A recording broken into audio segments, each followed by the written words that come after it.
ಚಾಮರಾಜನಗರ ಜಿಲ್ಲೆಯ ಕೊಳ್ಳೇಗಾಲ ತಾಲೂಕಿನ ಸತ್ತೇಗಾಲ ವ್ಯಾಪ್ತಿಯ ವಿವಿಧೆಡೆ ಮಳೆಯಿಂದ ಹಾನಿಗೊಳಗಾದಂತಹ ಪ್ರದೇಶಗಳಿಗೆ ಶಾಸಕ ಎಂಆರ್ ಮಂಜುನಾಥ್ ಭೇಟಿ ನೀಡಿ ಪರಿಶೀಲನೆಯನ್ನು ನಡೆಸಿದರು.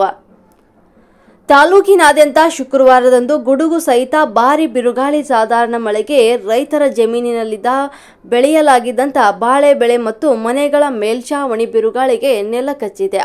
ರೈತರಿಗೆ ಭಾರೀ ಬಿರುಗಾಳಿಯಿಂದ ಹಾನಿಯಾಗಿರುವಂತಹ ಬೆಳೆಗಳಿಗೆ ಕಂದಾಯ ಇಲಾಖೆ ಹಾಗೂ ತೋಟಗಾರಿಕೆ ಇಲಾಖೆಯ ಅಧಿಕಾರಿಗಳು ಜಂಟಿ ಸರ್ವೆ ನಡೆಸಿ ಜಿಲ್ಲಾಡಳಿತ ಮೂಲಕ ಸರ್ಕಾರಕ್ಕೆ ವರದಿ ನೀಡಲು ಸೂಚನೆಯನ್ನು ನೀಡಲಾಗುವುದು ಅಂತ ಹೇಳಿದರು.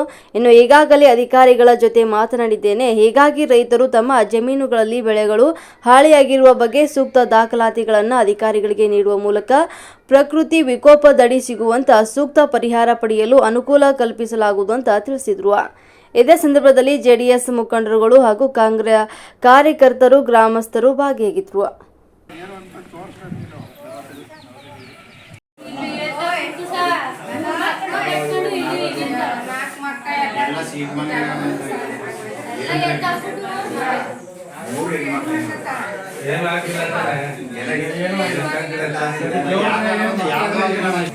ಏನು